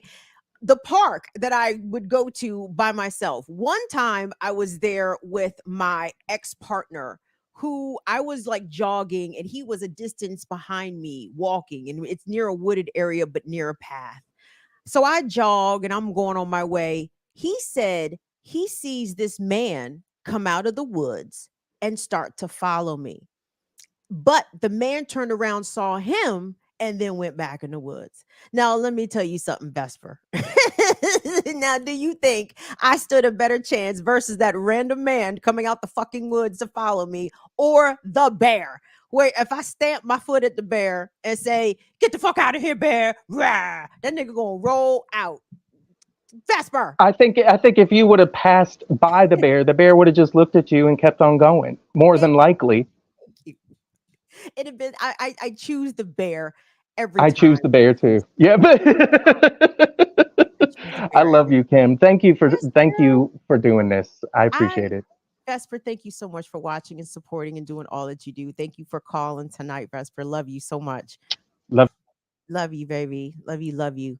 Thank you guys so much for your comments and calling, and I guess this is calling, whatever you do on YouTube, you clicking and shit, singing and logging in. I don't know what you do.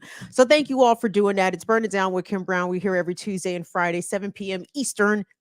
Like the video. I like to get over 100 likes if possible. I have no idea how many people are watching right now because I'm not in the chat at all. We got over 200 people watching collectively, but that's because we y'all got a lot messy. of likes though. That's because y'all messy. You know why? Because them niggas messy. That's because y'all messy out here. Y'all see.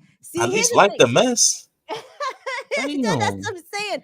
But hit that like button, y'all. Hey, just like they do my brothers on EYL, niggas be hate watching. Like niggas be hate watching. That's fine. Just be honest about the shit. And that's cool. I don't mind y'all hate watching. But be honest that y'all tuned in for the mess because y'all thought it was gonna be mess. But what y'all didn't know, haha, jokes on y'all, is that I hit Jared up in advance. And I told Jared, I said, I'm gonna be talking about EYL tonight. Why? Because over at BPM, you guys know that we are transitioning into a workers co-op collective, whatever that is. it's something good, whatever it is, right? So, I mean, and we're having these discussions behind closed doors about how to engage with your comrades within the collective in a principled way. I feel as though I have been very principled here. I'm not besmirching shit. I love EYL. I watched shit out of EYL. That's why I cried. that's why I cried tears of sadness because my feelings was hurt by the way the conversation went. So this is a critique born not only out of love, but a desire to help and to do what I can to add my voice to help spur, I hope, the conversation in a more productive direction, but in a direction. Can we get this motherfucker off the ground in some way? So I again, I don't think anyone is accusing me of being unprincipled or being fucked up, but I know y'all tuned in for the mess because y'all thought I was just gonna go in on the bruvs in a reckless way. And no, that was not my intent at all. I think part of what I believe Brother Jared has even said this, it's important for us to try to engage BPM's content outside of BPM's platform. So to add it to the echo chamber of conversation. So the conversation that was on BPM was on FD Signifier. It's over here as well. So that is our job to help circulate these discussions and these conversations and maybe advance them in some way. Do we have anybody else on the horn there, Brother Will? Yeah, we had Afra and we had well, we had her. She not here. Spiral too. Oh my god. So who's next, my brother? Is it Afra? Hello? Oh, I did not realize I was on. I know Hi. because Will is mean and he just over here pushing buttons. Hello. Hi, this is my first time actually joining this particular video, so it's nice to see you. I appreciate everything that you've What's your been saying. name, baby? What's your name? My real name is Ito. Eton? Ito, it's spelled ITO. Oh, Ito. What's up, Ito? Thank you so much. Hi. I just wanted to comment on the particular thing with the what did they call it? The men's circles. I really appreciate the concept, and whenever I move to a city where they are, I definitely intend to join. But as I've said in other places, including the BPM Discord, we have a particular style of politics in this country, and I think in most capitalist countries in the world, where we do politics as a collection of individuals that come together in order to enact whatever policy. And I got the feeling that the men's circles were approaching it from a similar standpoint, rather than looking at it as changing relations within the community. That these men that are coming in are embedded in all kinds of relationships. And what is needed is actually changing those relations. That should be part of the core work. So the idea of having these men's circles that are kind of divided from the rest of the community, particularly the women in the community, is a problem.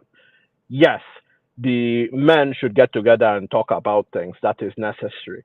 But there needs to be a complement that can inform what it is that the men do to moderate some of the potentially worst impulses and do that work you were talking about checking on the victims of the various things that some of the men may have confessed. When you have the men's circles being isolated from the rest of the community in that way, it's easy for it to become something that is under a shroud of silence that does not get worked on from there. I hope that was clear. I'm not sure that came across well. Ito, it came out very clear. May I ask you a follow-up? Yes, ma'am.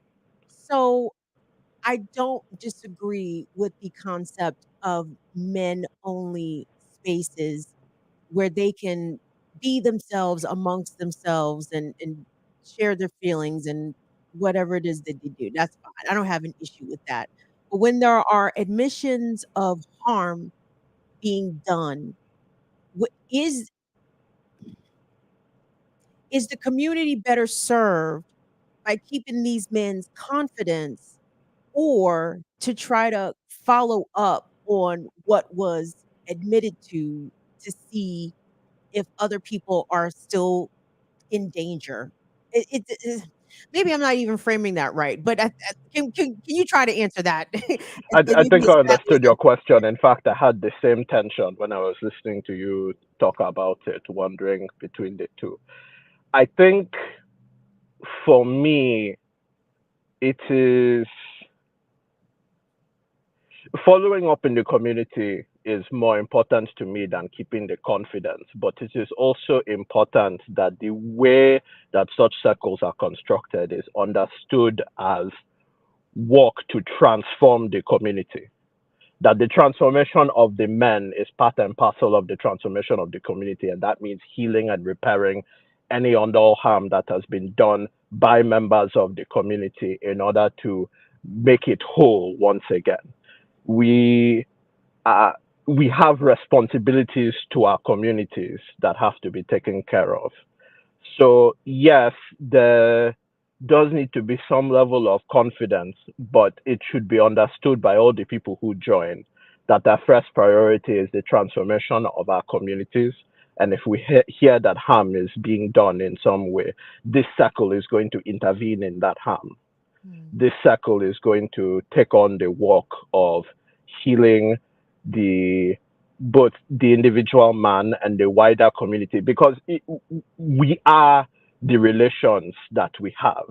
There's no separation between the two. So the idea of trying to heal the man without healing the community around him, without healing the intimate partner that he's harmed, is a flawed model of what healing is. I appreciate that insight, and I think you're right. I appreciate you calling, Ito. Ito, you're a viewer of BPM? Yes, ma'am. That's so beautiful. Are you calling us stateside? Or are you calling us from the continent where you? I mean, not to be all in your business. You ain't got to give me your latitude and longitude. You could just say you stateside or you not stateside. No, I'm in the United States, but I was born in Nigeria, and so I grew up with this accent. Although I can switch to a more American-sounding accent if I want, but No, we like the Naija accent. Yes. I try to stay with my natural accent as much as I can. So really quick, one of my favorite podcasters is Kelechi Okafor. She's a British Niger babe.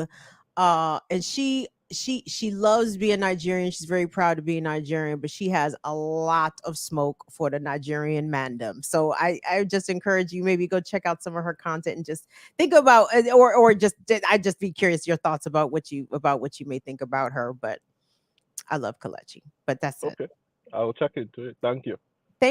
Thank you, Ito. Appreciate that. Thank you so much for your comment. I appreciate, guys. You guys are coming in with wonderful, thoughtful comments. I appreciate the tone and the discourse.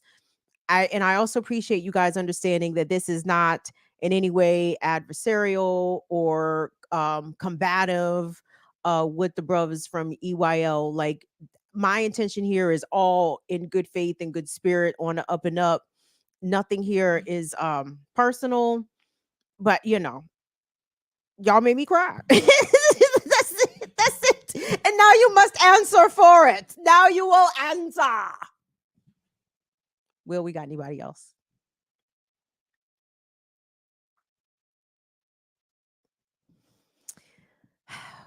It was Afra. Is it Afra? She here? Yeah. Afra, can you hear us? Oh, it's me. Hey, y'all. Oh Lord, Afra's out in the world trying to have a conversation. I was trying. I was not in the street for like 30 minutes, but I had to go. I'm helping somebody with an organizing event. But I just wanted to say, Lord, this child is out in the world, trying to talk to us, out in the world, getting beeped at. I had to wait. I had to come on because you and I still haven't, like it's a month, we still haven't got a chance to debrief about the stuff that happened a couple of times on EYL, and so I did not watch it. I've actually stopped watching on Fridays just because it was not good for my mental health. Because every time I would come in, I couldn't always come in for the full 3-4 hours that they're on, but I come in on 8:30 or 9 o'clock or something.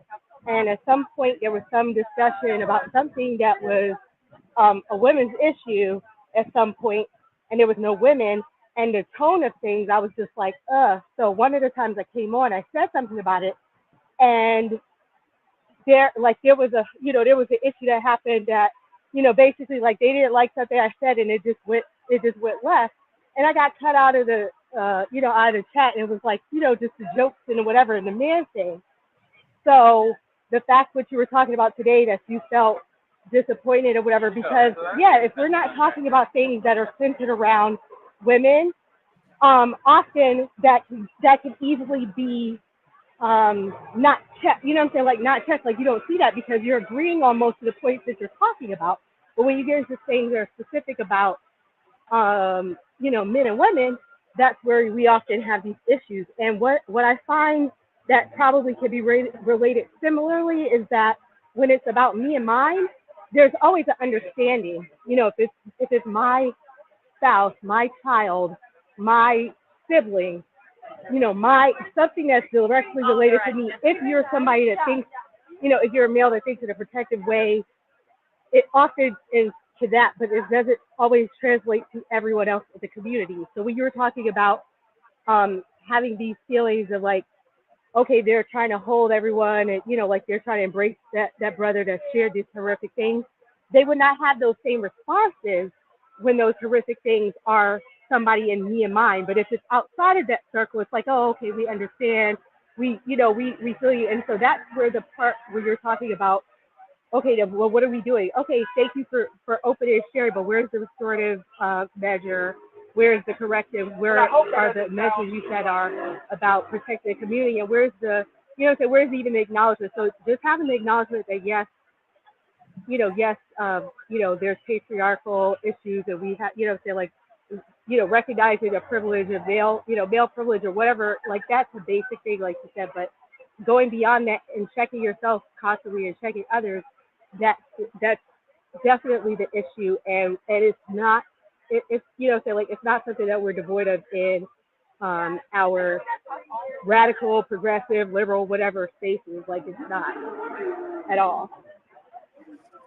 No, and that's why again that's where my sadness came in, because I have such a tremendous respect for, you know, the work and the scholarship and the thought leadership from the bros from EYL. But again, I have noticed that when issues pertaining, you know, men acting sleazily or something along those lines, the brothers, they really struggle to parse out those conversations or to deconstruct the ills of the behavior, you know, perpetrated by the men in some of these stories. It's just, you know, it's just be like, you know, oh, you know, that's bad, they shouldn't do that, and that's it. Or it's, you know, it's kind of, it's like, to say it's the equivalent of a dismissive shrug maybe might be overstating it some, but that's how it comes across sometimes. Like, these are not issues worthy of our tremendous intellect.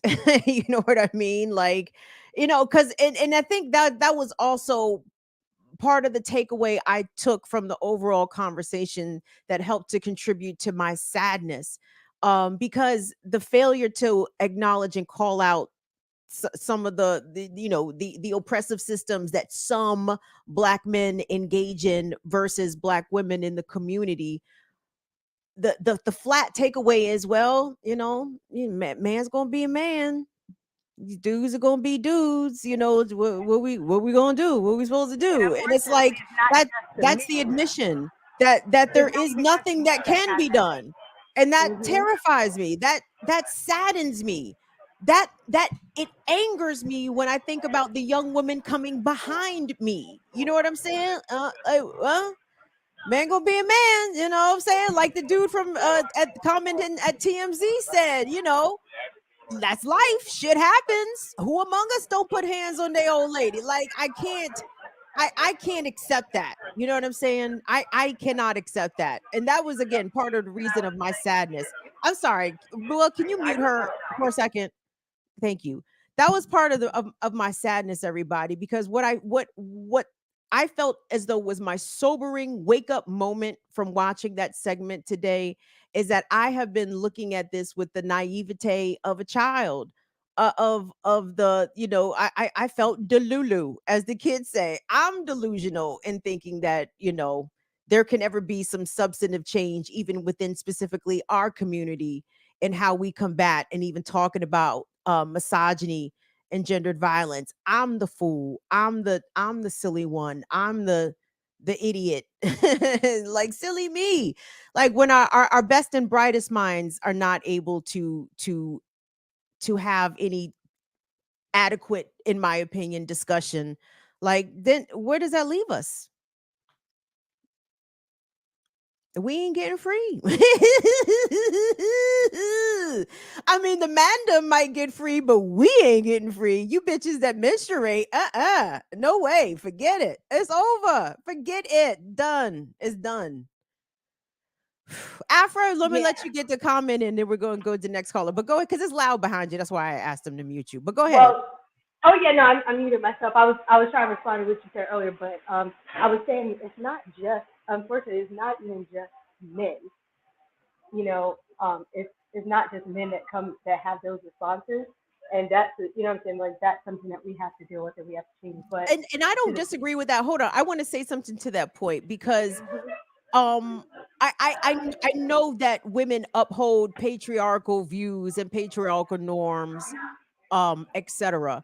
And but when it comes to the gendered violence part, you know, when I think it was Diallo who started to talk about the systems, like, yes, we all are under the system of colonialism. We're under white supremacy. We're under patriarchy. We're under capitalism. We're under these things. I need the sociological answer. I honestly need a scientific answer and response as to, and this is regardless of race in this instance, but across gender. If all of us grew up under these systems, how come the violence rates via gender are disproportionately lopsided, right? If men kill women, their partners, strangers, each other because of the pressures that they feel from capitalism and white supremacy and patriarchy, how come even in response, even in retaliatory violence, how come women aren't responding in the same ways at the same rate? And I feel like maybe there's a scientific answer for that, and I would very much like to hear it. And it's just it's also, so when I was saying about women, ascribing to that too, it's the societal expectation from men and women that, oh, that's just, you know, men being men, and it's just not like that, you know what I'm saying, like that's the thing. So like, you know, I go out of my way of like, okay, no, we both are that way, like, you know, don't tell this woman about why she shouldn't do this or wear this or be there or whatever, like, tell men why they shouldn't do that because they're at risk of, you know, they'll be at risk of injury, of death or whatever. Like, personally, when it comes to the bear and the man, I know that I probably can take a man more than I can take a bear, but I also know why so many women are choosing bear. I didn't hear the original question, but from the discussions that they had, I'm like, oh, okay. So they're just like, okay, if I have a choice between a bear just doing what it's naturally going to do, I have either or. But if I have a choice between some random man, he's probably going to have really, you know, horrible ideas and thoughts. And that it's like you said, it's sad that men are not getting why that is actually the issue. They're not getting why so many women have been conditioned to be afraid of that. Yes, and that's part of the discussion that I would like to see that go. Thank you, Afra. I appreciate you calling. I hope good luck with your event. Be safe out there in them streets.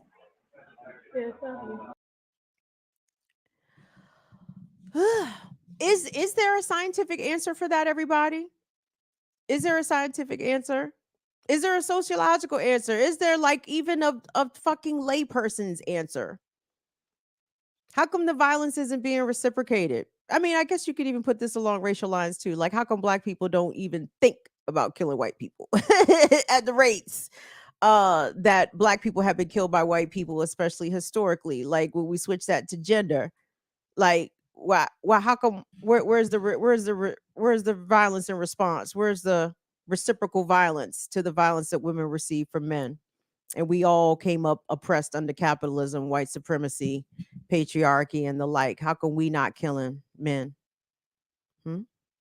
I'm sorry. Is that misandrist? I shouldn't ask those questions. I'm sorry. Let me stop hating men. My bad. Do we got anybody else, Will? Peace, everybody. How's it going? Peace. How you doing, Kim? Who is that? It's Latif. Peace, Will. What's up, Latif? Peace, Molly. Peace, chat. Will just throwing niggas on screen. Like, fuck it. Hey, you go. I don't know how long I got. I've had limited resources all day. It's getting dark, low light, and I got about 4% left. So if I just so happen to drop the call, my apologies. Why ain't y'all ain't tell me it was 9 o'clock? We've been on this for 2 hours. Latif? It's been a good discussion. So I Oh, okay. appreciate the discussion that you all have brought to the table. You know, just partnering with FD and hearing Joshua and Sai and what they did on EYL, I think it's warranted. I think, you know, moving past Bear v Woman, or, you know, moving past that shit there, you know, it not to invalidate it, but I think we are at a point now where it's a flag. It's you know, it's another sign. It's also an acknowledgement. It's recognition of what women are actually dealing with. And I think the conversation that you all are bringing to the table pushes that forward. Like, just to piggyback off of what you said, you know, is there a scientific thing for this? You know, we have criminal profilers, we got FBI profilers, we have people who studied, you know, psychotic people who've done horrendous things. They just want to get into the mind of the killer, right? So people only study and show concern into the thing that they care about. They don't give a shit about the violence against Black women. Let's just put that there. So, you know, and the predators that being mainly men, and then just to move past Black women, period, you know, and then now we talking about class arguments, but moving on, I like to see the EYL panel. I like to see FD Signifier. The one thing I'm not seeing is the connection across the board, right? You have you have many of these spaces, and I appreciate what they bring to the space, and what they're doing is hopefully they're redefining the bullshit coming out of Manosphere, wherever the fuck those spaces are, because I've never followed them, and if they ever pop up in my algorithm, I just block that shit. So I have no insight on Manosphere spaces. I didn't follow them shits, the Andrew Tates and Kevin Samuels. But that's where that's also and I get that, Latif, because I don't follow them shits either. When I encounter them in my algorithm, it's wholly organic, like, oh, what the fuck is this? But that is the thing that I want to drive home, especially to, you know, our EYL brothers. You know, you go. We first of all, we need a counter to the Manosphere. Period. Like we need to hear it. We need to see it. It needs to be percolating in people's, you know, feeds. It needs to be out there. But that is also going to require an engagement with niggas y'all can't stand. Like, I know y'all don't know. I know y'all are not meeting up at the basketball court on the weekends hooping with these niggas. I know that. I know that. I know these are not your friends. I know these are not your colleagues. But unfortunately, these are the men that I am encountering when I'm going to fucking Safeway. You understand? Like, these are the women these are the men that my sisters are encountering. These are the fathers of my friends' children. You understand? Like, this is why you have to. I know these niggas is garbage. All the more reason for you to engage with them. They are the ones that need the most help. They need the most help. And this is why we need y'all to engage with these trash niggas, because these niggas are harmful to us. Are my conscious enlightened bruvs the harm to us? Not usually, no. I mean, hopefully not, right? I'm not worried about y'all. Like, and Jared said something, I wanted to clear this up also. You know, when discussing about, you know, when I challenged them about abusers or harmful or predator people that they know or have known, JB said, what did he say? He said something like, I may have said something like he didn't intervene, or why didn't he intervene? No. Bro Diallo has cured me of asking bruvs to intervene and to be protectors. No. I'm cured of that. Okay, like no. Trust me, you don't even hear me say that. How come nobody be protecting us? No. Bro Diallo cleared that up. Okay, like that's not a thing that women should expect, and we are foolish to expect any sort of protection from a strange man in a public space or anything. You shouldn't expect that. So no. I don't have no expectations of brothers being protectors, but I just want the acknowledgement that you've seen it, you have experienced it, you have witnessed it. Yeah, you may not engage or interact with these predators or people at this date in time, but have you in your life? Yes. And you even interacting and engaging with them doesn't make you a bad person. I'm trying to use that to illustrate how much abusers proliferate society. We all know several. We know several. Like, if we're being honest. And that's why the conversation is so important, because what I see is you and other women across races, across class, identifying, because all these men aren't dressed up in their I'm a psychopath uniform with the cape on the back, right? All, you know what I'm saying? Now that we're able to identify the threat, identify how it affects across the board women, as men being predators. Now it's time to have those conversations, and that, again, that's why I appreciate you and FD and EYL and Joshua, Asa, Ear Doctor, and everybody called in, because apparently doesn't matter if what your fucking gender is. I mean, you're susceptible to be prey when there's predator. Period. So it really doesn't matter. So now that we're in these spaces, I personally would like to see, again, when you're talking to people, and I appreciate what they bring to the table, but when just like Asai was saying, just as the guy showed up, he had one guy getting divorced and another guy, he was out of a relationship, another guy did some horrendous shit. So what I'm not hearing is that these guys aren't organizers, they're not leaders in their community. They're not figures of reputation. So when we're trying to make those connections, how do we know that we're making those connections to those people if we're not hearing it from them? The closest we got was your homeboy from the clip you showed, who was on some yeah, she deserved it. Yeah, every now and then we gotta, what did he say? We gotta everybody beat that woman. What the fuck did he say? He said, "Hey man, let's not act like everybody ain't had to put their hands on their old lady before, man." Stop And it. Lateef, hold on. Did you see how fucking, like, this nigga said that shit regular as shit? Like, yeah, man, of course. Hey man, everybody's had to put their hands on their old lady, man. Yeah. That nigga said that shit with no shame, no sort of like awareness, no sort of embarrassment, nothing. He said that shit with a straight fucking face. And that's exactly what I'm talking about. Like, them's the niggas. Gentlemen, them's the niggas. He probably had a bottle of Paul Masson off camera. We can't trust them niggas. We can't trust.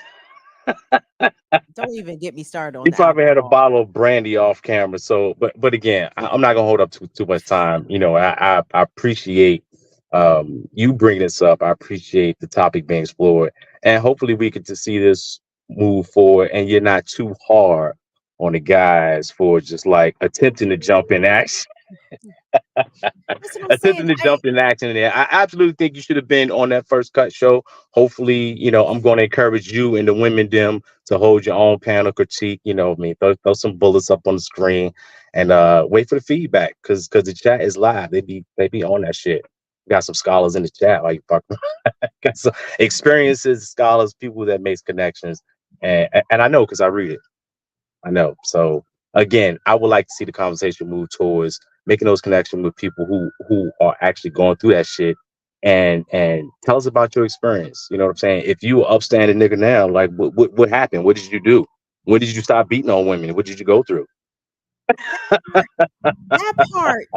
You know what I'm saying? Like, so you've been sober, not hitting nobody for 10 years. You know what I'm saying? With your Zen exercise. So bring that conversation to the table, because although we get analysis, although we get breakdowns, and we get people that are able to very much platform the conversation to the masses, to where we are paying attention, we are listening. But now I think it's time to just make those connections to where people can relate and incorporate those relatable exercises and practices into their own life, starting with the men. You know what I'm saying?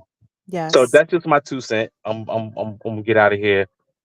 Oh shit, I got 5%. My charge going up.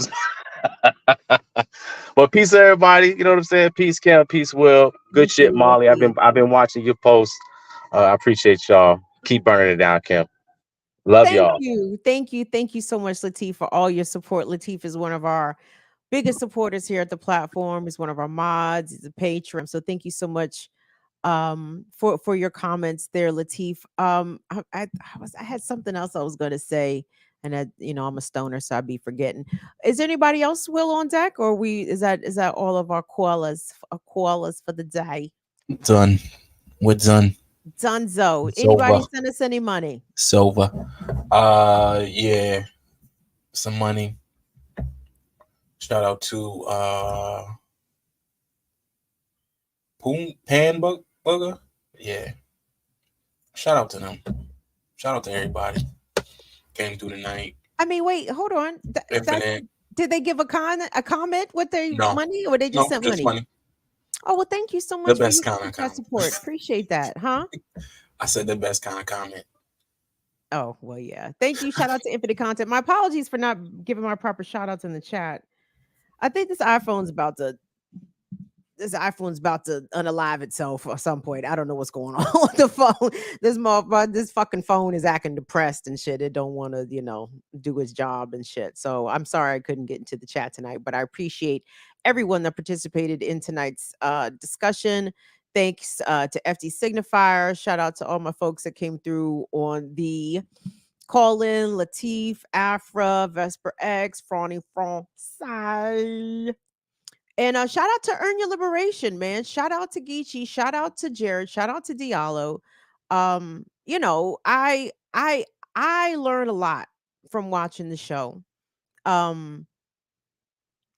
I have been persuaded on issues from watching the show, and I continue to watch and I continue to learn. But where there are gaps and opportunities to spur conversations that I think are to even call what's going on in our community integral or needed. Oh, actually, Will, do me a favor real quick before we go.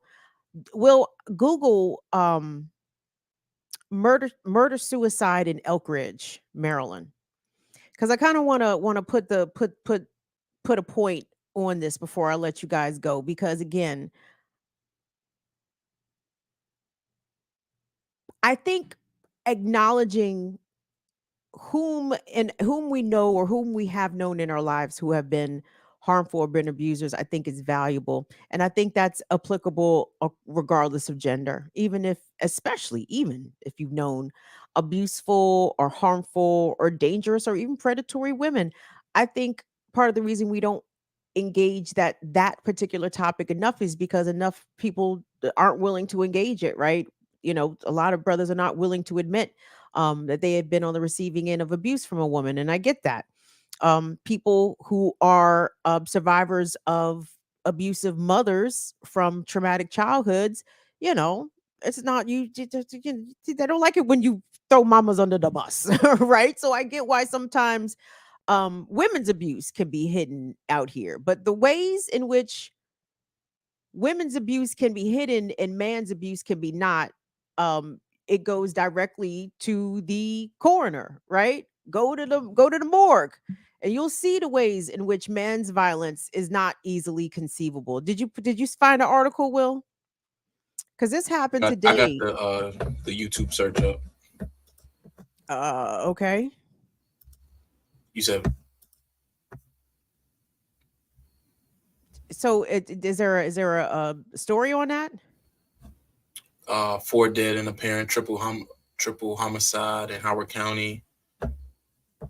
That's the most recent one. All right, let's play that. Go ahead. Let me see if they got a video. So if that's the most recent, so let me just say this real quick, guys. I see these stories all the time in my community, all the fucking time. Women are dead out here at ridiculous rates and numbers. Women are dead. Let me underscore and emphasize, women are dead. I think there have been this year so far that I can recall 2 men that have been killed by women or girls. And this contrasts against the dozens of women that have been murdered by their partners. And this happened last night in Howard County, Maryland, where I am from. And Will, let's listen to the story.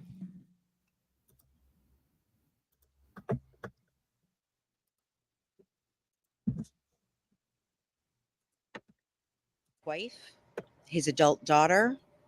Can you start it from the beginning?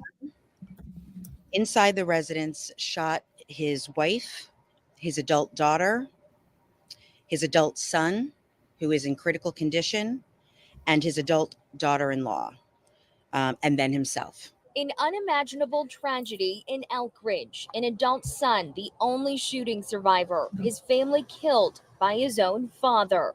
The 911 calls all came in around the same time, 9:59, 10 o'clock. The very first call was from a neighbor, but almost simultaneously, we received a call from other neighbors and the suspect as well. The shooter, Nayar Abbas Syed, died at St. Agnes Hospital overnight. His wife, 57-year-old Sayeda Aliyah Nayar, daughter, 25-year-old Sayeda Fatima, and daughter-in-law, 33-year-old Alizi Fatima, were all found dead when police went inside the home. The suspect's son, 31-year-old Muhammad Ali Hamza, is at shock trauma with critical injuries. Hamza's 3-month-old baby was in the home and found unharmed. Everyone involved in this incident resided at the house except for the suspect. However, we understand that he routinely visited the home. There were no signs of forced entry, but we don't at this point know what led to the shooting. They also don't believe anyone else was involved in this incident. The investigation continues. Live in Howard County, I'm Tommy Clark, WBAL TV 11 News. That's good.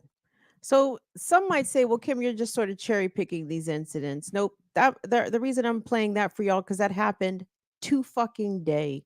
I could play y'all some shit that happened last week. I could play y'all some shit that happened 2 weeks ago, last month. And I'm only talking about in my area, right? Only in the DMV. Lord knows what I would find if I drag that search out a little bit. If I were to investigate domestic related homicides in New York, in Ohio, in Texas, in California, how many stories would come up, y'all? How many stories would we find in which the man was the perpetrator?